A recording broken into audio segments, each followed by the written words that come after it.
So you have said right action is its own reward, wrong action is its own punishment. Basis your quote, the common man must choose right action and be naturally aversive to wrong action. But that doesn't happen. Kindly throw some light on it. Right action is its own reward, wrong action is its own punishment. But people still seem to be aversive to right action and going for the wrong action. So, why this contradiction? That's the question.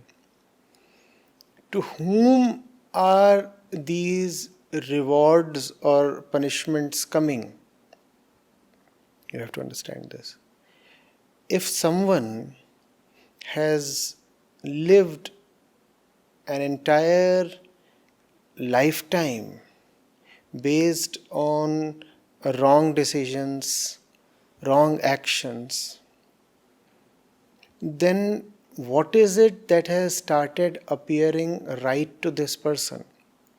But before we proceed, we must revisit what a right action or decision means.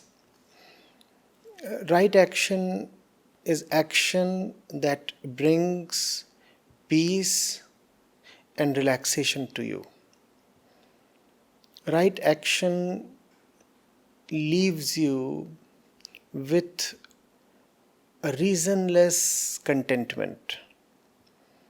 It leads to a diminishing of the inner uncertainty and anxiety. That's right action. And that also defines wrong action for you, conversely. So, right action brings peace to you. But what if you are someone whose entire life is built on a sequence of wrong actions? You have become totally conditioned, totally acclimatized. You have invested a lot in the wrong. The wrong has started strongly appearing right to you. Now, when you make a truly right decision, what comes to you is truly the right reward, but that right reward is incompatible with your pre-existing life structure. So you suffer. And this explains why people avoid right action. People avoid right action because right action is incompatible with the entire edifice, the entire structure of their life. Are you getting it? People do not operate from a clean slate. Were people operating from a clean slate, from a zero base, with no past, no biases, no carryovers whatsoever, then everybody would have chosen in favor of the right action and decision. But people have a history. And that history is often full of wrongness. Not only have we lived wrongly in the past, we have raised great stakes in what is wrong. We are now caught, stuck. Now, if we even accidentally make a right decision, that right decision comes as a jolt to all that we have. It shakes up our foundations. Though actually that's the best thing that can happen to us. Right? But that right thing, that best thing, comes to us accompanied by a lot of suffering. Remember, the right thing is not bringing suffering to us. Suffering is because we have lived wrongly so far. But how would it appear on the surface? It would appear that life was smooth, there was hardly any suffering, and then I deviated from my normal course, took a so-called right decision, and that right decision has brought unnecessary suffering to me. So what does one do? One drops the right and one goes back to his dated, pre-existing ways. Are you getting it? So the reward indeed did arrive, but we didn't like the reward. The reward was uncomfortable. Are you getting it? If there's a kid and the kid has been playing in mud,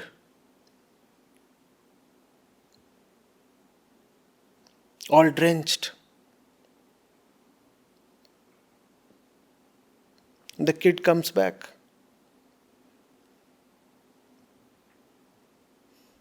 The right thing to happen to the kid is that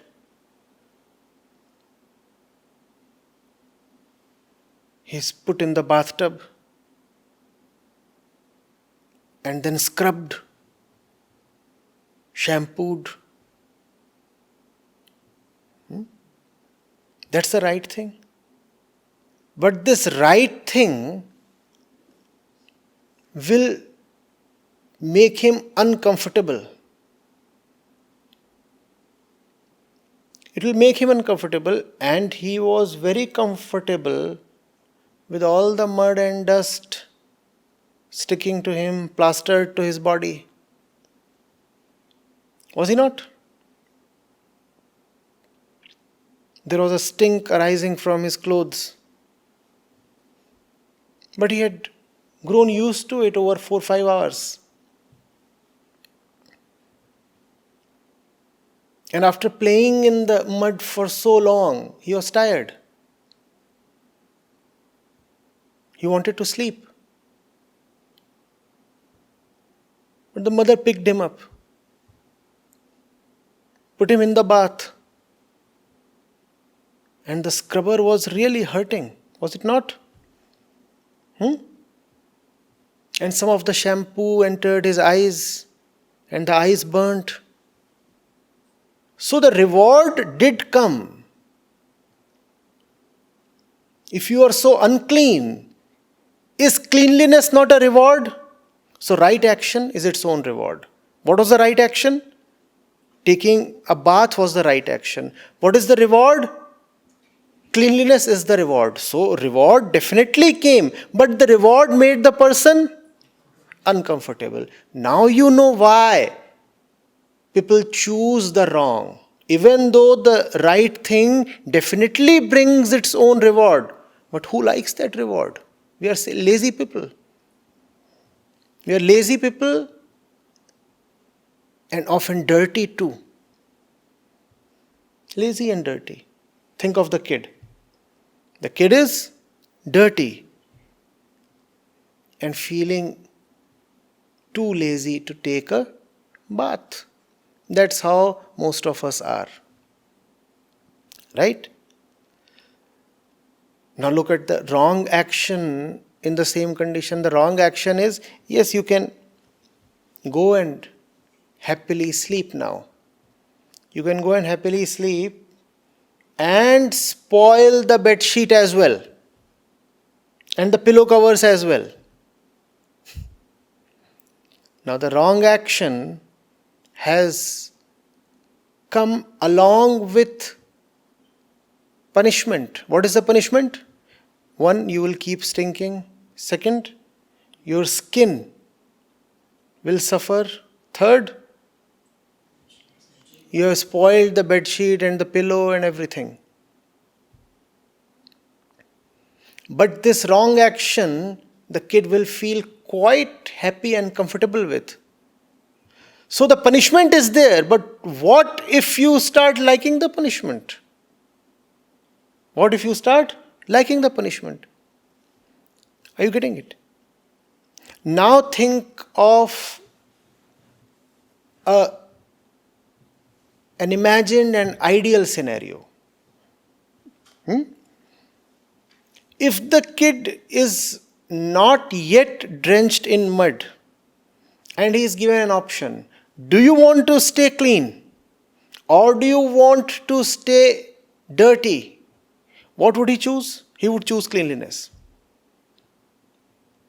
From a neutral position, he would definitely go for the right thing, because he is not yet invested in the wrong thing, because he does not yet have a history.